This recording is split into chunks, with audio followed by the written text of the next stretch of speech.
Hello, and welcome to the Valley. Today, I am your host, Janet Michael. It is Old Town Winchester Day. That means I am sitting with Brady, Executive Director for Friends of Old Town, and his boss. And I am referring to Holly Redding from Winchester Brew Works as his boss because she is your board chair. How cool is it, Holly, to be Brady's boss? I'm very important, so it's pretty cool. He makes it easy. So. Holly's here as your board president because we're going to talk a little bit about the makeup of Friends of Old Town, because I still don't know that a lot of people understand who you are and Right. what it is you do, and that you're not a department of the city of Winchester. You have a board of directors. Yeah, we're a nonprofit, independent nonprofit. Some people think that we're like a quasi-governmental, almost like an EDA or a tourism.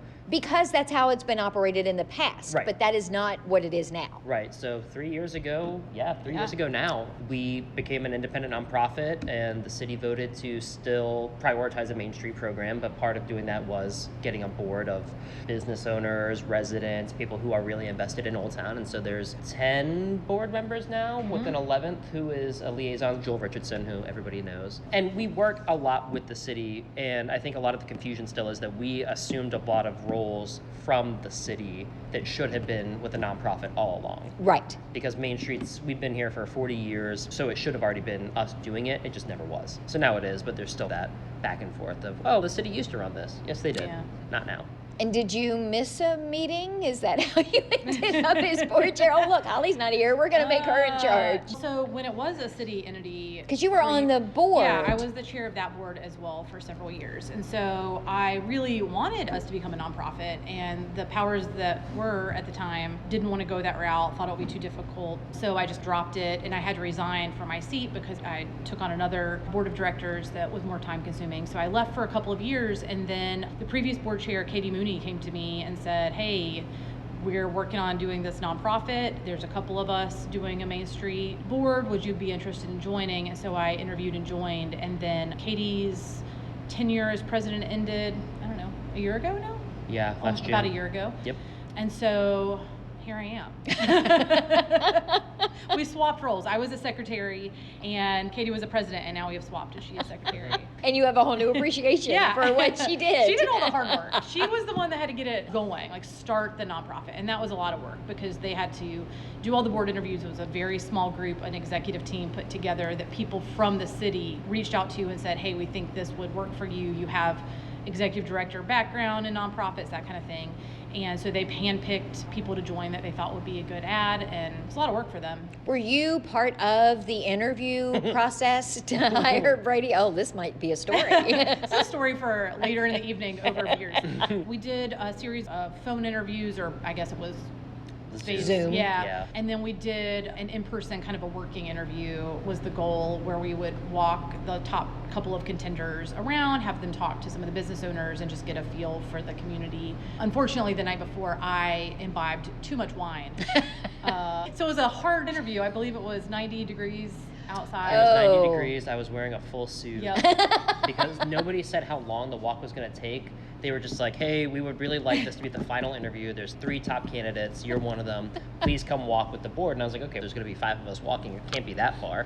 And it was like a 3-hour walk. Like, I was drenched at the end. Yeah, same, except I just smelled like Chardonnay. Yeah, and you were eating a lot of graham crackers. But yeah, I was part of it. Yeah. So, knowing what you know now, aside from changing your wardrobe, would you do it all over again? Oh, of course. Yeah. Holly was actually the first person I reached out to before I even really knew that she was on the board. She had posted something on social media. I had just moved here. She was one of the 5 people that I knew.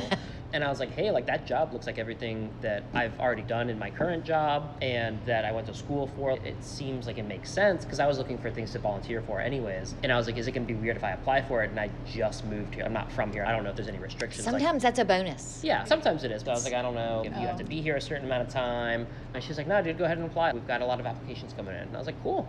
Did you ever think that it would be you that they chose? I mean, you hoped. I was pretty confident that I had the background, but I didn't know. I was hopeful. Yeah. Yeah, he definitely had the best background, like on paper. there were some really good people with strong backgrounds in different types of roles, but his work with the Chamber of Commerce and some of the other stuff that he had done in larger municipalities really was a no-brainer for us. And then actually getting to talk to him in person and seeing his energy and seeing how he interacted with business owners that, like, the business owners down here. So Yes. they're prickly. Oh, yes. Particularly to, and I'll use the air quotes, an outsider. Correct. A woke dreamboat from Northern Virginia. A Fairfax flunky. A Fairfax flunky. Yes. So We got to get all that on a t-shirt for you. We really Love do. it so much. But it was a no-brainer, especially after talking to him in person. Again, because I wasn't part of the online interview. And as soon as we finished up, Katie and I looked at each other after he left the room and said, we're gonna hire this that's guy. I guess we should run it by the other folks, but... And that's an ideal situation for somebody coming into a position like that because it was a brand new organization. So while you had some structure, you were able to say, hey, this would be a really good idea. And have you ever thought about doing this that way? Yeah. You had a little bit of freedom there to build this thing. Yeah, and I think the board had a lot of trust, too, to be like, hey, take it and run with it. But we built in a lot of really good, effective communication with each other, especially the first few months where Katie and I were working very closely together because she had really been doing the job of executive director there. And then she had to take a step back for a little bit. And then it was like me, Dan, and Holly doing everything. But yeah, it was super fun to come into something new and really engage the community and not make it just what I wanted to make it or what the board wanted to make it, but like what people wanted to see out of a program that hadn't been running to its full potential. And sometimes that's easier. I am normally not one for an outsider, so to speak, to come in. Thanks. But very big but here. What is sometimes it makes a lot of sense because you can come into that position and you have no previous relationships with the business owners downtown, with public officials, any of that. They don't know you. There hasn't been, oh yeah, in third grade you cheated off of me. There's none of that kind of thing. So they're a little more open to listening to new ideas and giving some thought to something that maybe hasn't been considered before. So I think in that way it works in your favor. Yeah, and everybody, even from a city perspective and city level, everybody's been super great there to help out too. Like I don't think anybody wants this to not be successful. Right. And I think it's just taken us 18 months now to get more brand and name recognition, but also be able to show that we're able to do what our purpose is and what we're supposed to do and take some stress and some things away from the city that they can focus on the larger scale developments and we can be focusing on the nitty gritty here in Old Town. Even just being able to send a survey out to businesses this year and get 40 to 50 responses instead of the typical 3 to 4, like right. I would say that's progress. I think that is amazing progress. And you only have to look as far as Taylor Pavilion to see actual progress in motion. Yeah, as we're talking today, I think the roof is going on the pavilion structure. Get out. Yeah. Wow. Yeah. They're moving and shaking. Yeah, still plan to have it done well before Winefest. I know we're hitting April now. I would say you're getting awful close. They don't have much left on it in phase 1. Yeah. When's the ping pong table coming in on the incline? All right. At an angle. That's going to be phase 2. We're actually meeting this week with we have a small task force of residents and business owners and some people from SU who do the sound and design to look at what phase 2 is going to look like. So in terms of getting more like lawn furniture out there, games, make it more of an everyday spot too. Like this phase has really been about making it the concert venue it always should be. But then we also want to do things that pull people there at all times of the week. And yeah, so getting some input from other people whose job actually include that sort of thing. That's also the beauty of having you in this position is that when it was still part of the city, they also had all of these other things. I think that it was under the EDA, so there was economic development, there was all of the stuff that was going on. This is your sole job, is to do these things for Old Town Winchester, which I think makes it easier to actually get things done. Oh yeah, I think so. I think we have a ton going on, but it's nice that there doesn't have to be like a worry of not having enough resources because you're already stretched thin across the entire city. This is just the primary and secondary district. And we do a lot. Technically, Brew Works is not in the primary secondary district, but which is still boggles my mind. Yeah. I do not understand how that is. Why weird. it is that way. But our goal, can I write to my congressman or something? But our goal is to really include and find ways to bring them into it. And if something is happening on the mall, ideally it's benefiting even those who are just on the outskirts there. Yeah, because I'm gonna park here and walk there. Same. Yeah. And then actually what's fun this year is, you can talk more about it, Hot Blossom is entering its 13th year. Seems crazy. And we are partnering with Hot Blossom this year as Friends of Old Town. We missed last year. So I have 11 What glasses. a shame. Oh, no. Yeah, very. We got one from last year. Okay. I can hook you See, up. it helps to know people. Yeah, it's all about who you know. That is a really big deal. I remember the first year that it happened down here. Yeah. And it was life-changing for a lot of people, not to just be able to come and experience all these different types of beers and the breweries and that sort of stuff, but it was a really good event to have downtown to draw people in. Yeah, and so when it started, the first 3 years, there weren't even any breweries in Winchester. It was a craft beer festival in a town that had no craft breweries. And it was super successful, but of course you're bringing in beer from Harrisonburg. Loudoun County, all over. Yeah, you're bringing them in from all over the place. And it's a lot of work and effort. And now, of course, breweries have blown up and there's so many around. I think we have several within You 1 could mile of each have other. your own Yeah. Hot Blossom We with have our own just local- Mm-hmm. the Shenandoah Valley breweries at this point. Yeah, so it's been fun to watch it grow for sure. And now that we have so many breweries in town, we have our locals area, which will be at our new and fancy finished Taylor Pavilion. Ooh, another plug. Yeah, we've been doing that at the Taylor for the last few years with all the local Winchester specific cideries and breweries. So we love doing that and just all being able to hang out together. And Hot Blossom is also a really good example of an event that doesn't belong to Friends of Old Town, but that you partner with another organization or someone else who puts it together. I think that line gets blurred sometimes from people, that they don't understand what events are you doing versus what events are just being done down here.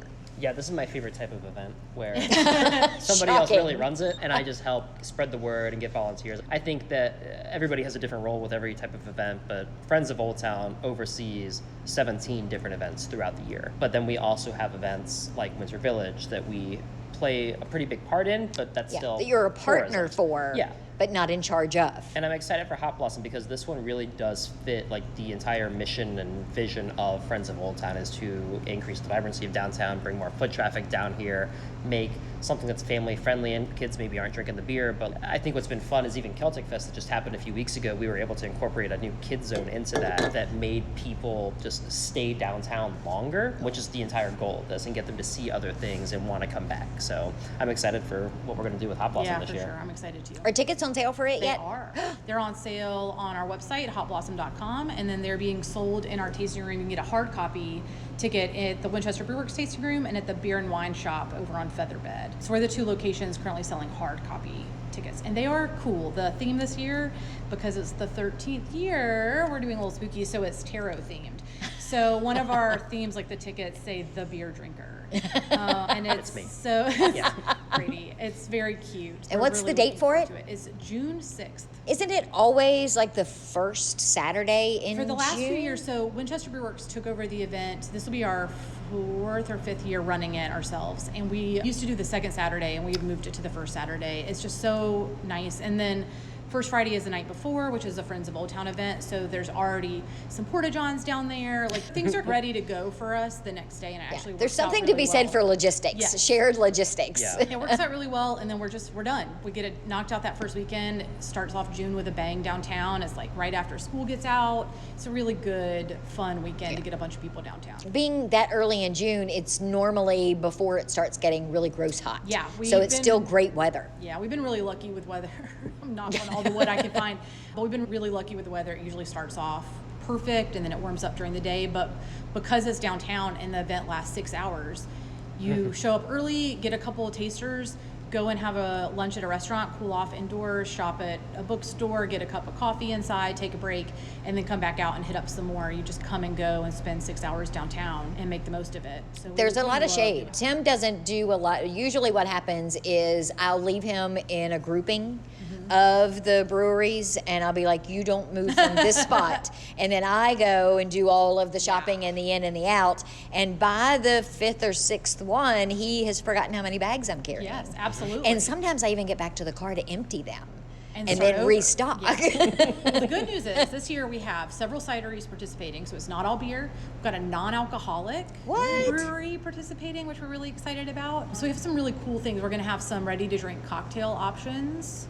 So it's not just beer. We're going to have something for everybody for sure. They're I also like partnering with Moonfaced on the mall It's true. for vendors. Because Yeah. we're doing our little spooky flair. So we're going to have some tarot card readers down there. So she's pulling in some of her vendors down to the south end of the mall. So this Very event important. will stretch from the north end all the way down to the south end this time. So it'll be a huge expanse. It'll be great. I love it. Hotblossom.com. Hotblossom.com, June 6th. Let's take a break. When we come back, give me an update on what's going on with this construction that's Sure happening thing. outside of your place. Absolutely. We are sitting today at Winchester Brew Works talking with Brady Cloven. It is Friends of Old Town Day. Holly Redding is joining us. She is his board chair and the owner, co-owner of Winchester Brew Works. We're going to learn a little bit about the construction that I'm sure you've noticed in Old Town Winchester when we come back in just a couple of minutes. This Tuesday, April Davis will change the world. She doesn't know that yet. All she knows is that she went to justserve.org and volunteered an hour of her time. Browsing through dozens of service opportunities in her community, April decided to spend her Tuesday evening serving dinner to mothers and their children at a transitional house. She doesn't know she'll be serving a particular mother and daughter who will be spending their first night in this home. April doesn't know that the hot meal she'll serve is the first this mother and daughter will have had in a week, or that the simple smile she'll offer as she serves them will help them realize that things are going to be all right. Which is why this Tuesday, April Davis will change the world. See the difference you can make. Sign up for service opportunities in your community. Visit justserve.org.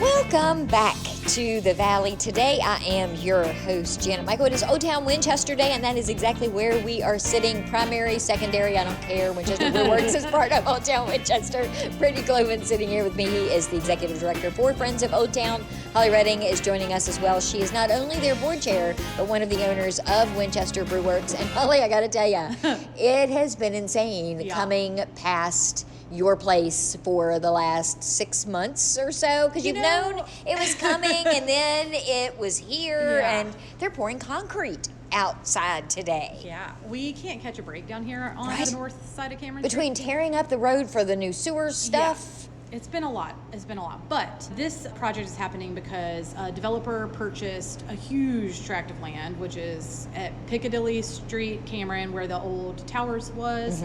They purchased that corner all the way down to Baker Street on North Cameron. So it is a huge chunk of Oh, I didn't know they got all of this. I and just us. thought they had that. So they have bought up a ton of property. So it's a developer out of Richmond called Lynx, and they are putting in a 3-story, I think it's a 3-level parking garage at Baker Street. And then they are putting in 3 5-story, which is the max height they can do here, 3 5-story apartments, 1 and 2 bedroom luxury apartments. So Prefer it's affordable, but luxury, I guess, is good for business. I guess hopefully that gives us 175 units of built-in customers. That's what I'm hoping for. So the first thing they did, unfortunately, because we signed this lease so many years ago and we were young and didn't have a lawyer review things, we did not realize the patio was not specifically our property, that our property line ends where our wall ends. So when they showed us the site plan, it didn't include any patio space. So that was unfortunate, but I might have cried a little bit and asked nicely repeatedly, and they are putting in a patio for us. So they did have to dig it, tear it up, because they needed to put in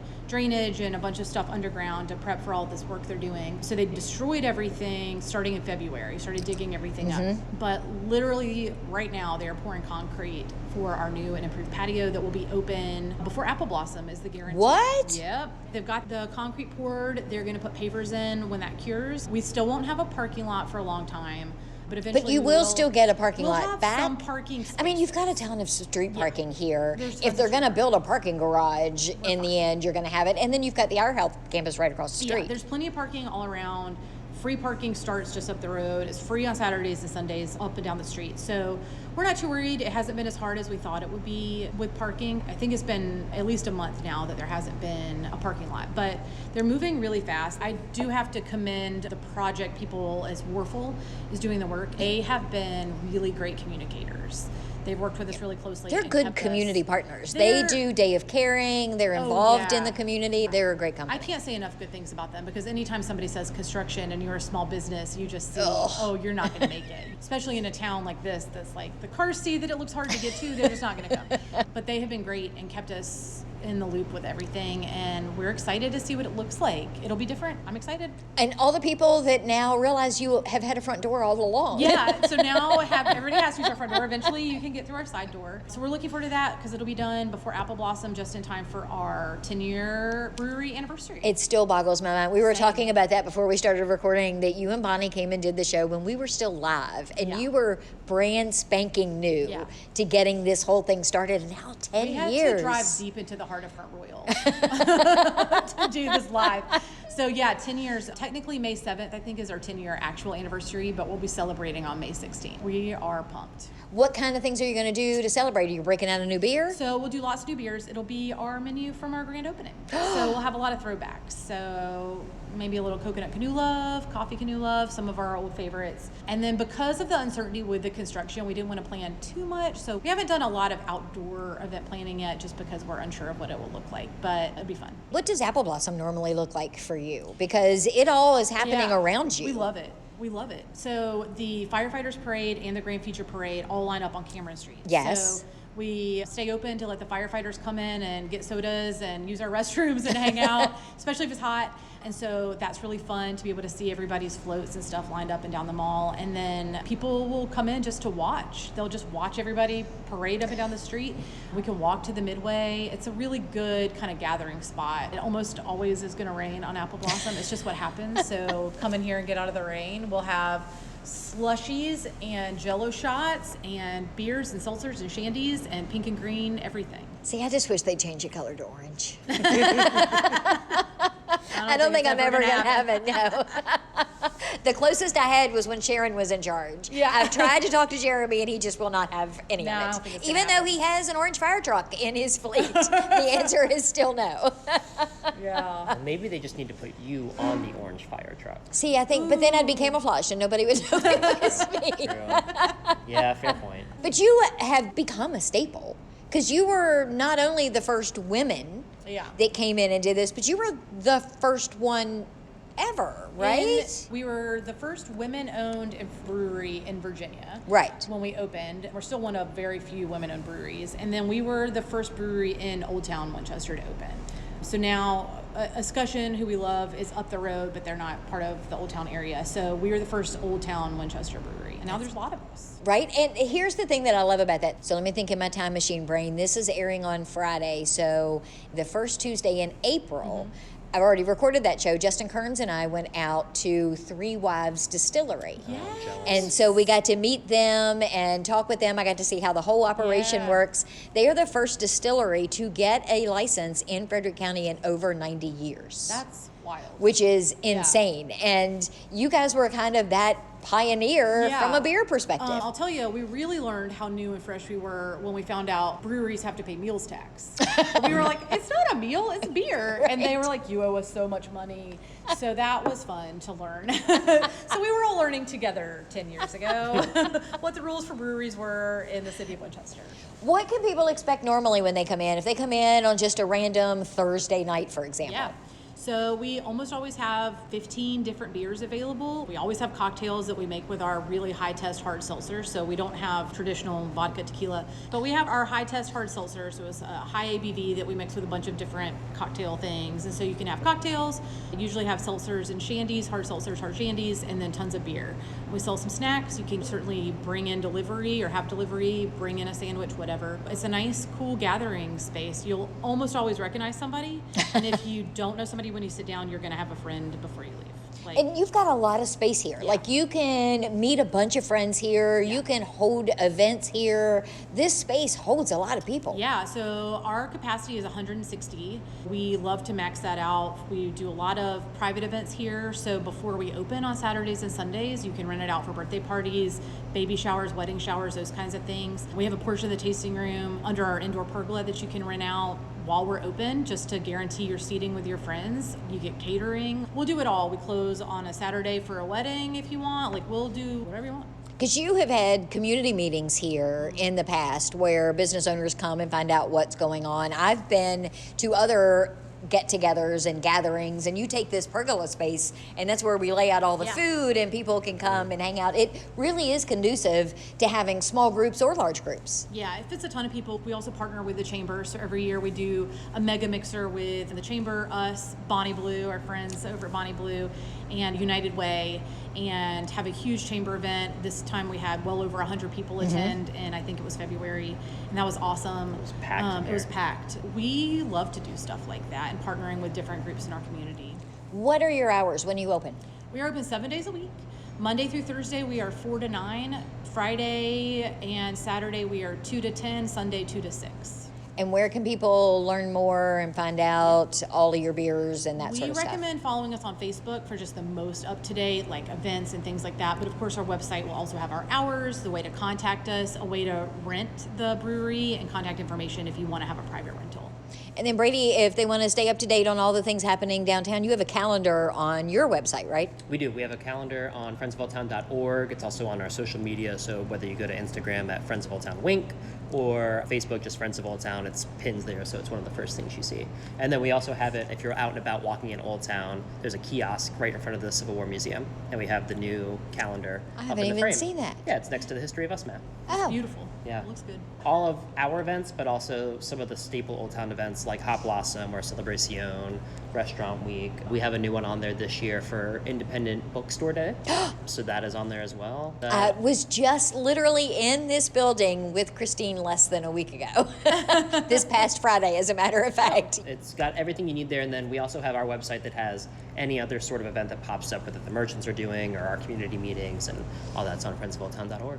The other thing that people should keep in mind, too, before we wrap up, when we were talking earlier about the fact that being a city entity comes with its own set of issues, from how are tax dollars being spent. That is not necessarily the case now. You still get some support monetarily from the city, but you are largely dependent now on people making donations, people sponsoring events, people writing you a check, and all of that is a charitable donation. It is. We are a bona fide 501c3 organization, which was very fun to go through all that paperwork with yes, the it state is and not federal fun. government.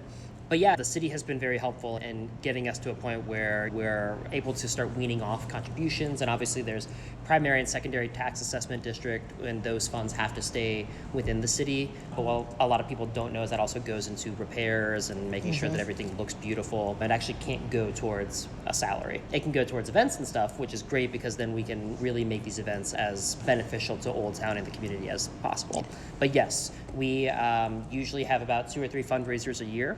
This is our second year as a 501c3, so we're still kind of figuring out who to connect with. But we did just launch a monthly donation program called Be a Friend of Old Town, or Let's Be Friends. All we're really asking for is $5 a month. $5, $10, $15 a month. And if we can get 400 or 500 people to sign up for that within a year, that's going to look great. Do I get an orange t-shirt? You get the orangest t-shirt ever. For you. Other versions of this that came before, like the Old Town Business Association, that charged a fee for businesses to be part of it. Right. And we don't do that. No. You're feel all that- inclusive. Yeah. We feel that our role here is to be that marketing voice, highlight. But like you said, that doesn't just come for free. We still have to generate some funds, and there's a lot of stuff we do to make sure these events stay free for people, because we just want them to get down here and spend their money in the stores. But you can find all that information at friendsofOldTown.org. One thing I do want to just talk about, actually 2 things. So we don't have a ton in April happening, but one thing is the Thursday before Apple Blossom on April 30th, we'll be hosting a Friends of Old Town Apple Blossom kickoff party at Bistro Sojo. And so it's going to be $55 per person. You get all-you-can-eat buffet, a complimentary glass of wine, and it'll be cash bar. And then Martha and Felix at Sojo, they're going to take a portion of the proceeds from that night and donate them back to the Highland Food Pantry, who they have a really good partnership with. Nice. And that is a very limited amount of tickets. They may already be gone between when we're recording and when people are listening, so Exactly. get there fast. But you can find that information on either Bistro Sojo's Facebook page or on the Friends of Old Town page. And then also April 21st is going to be a public meeting that the city is running to show their renderings for what they're planning to do to Boscawen Street, with it being permanently closed. So all that information is on the city's website and the city's social media pages. We'll be sharing it out, but if you are interested in what it could look like and maybe putting some input as a member of the public to what you would want to see there, make sure you get to that public meeting. I am really good at giving input. Are you? I didn't know. I am. Yeah. So you should People go. aren't so good at taking it, but I am really good at giving Well, it. that's on them, not you. Thank you for letting me hang out with Holly and I guess you. Of course. It's been great. I will be back on Monday with a brand new episode of The Valley Today, a few minutes after noon, so meet me here then.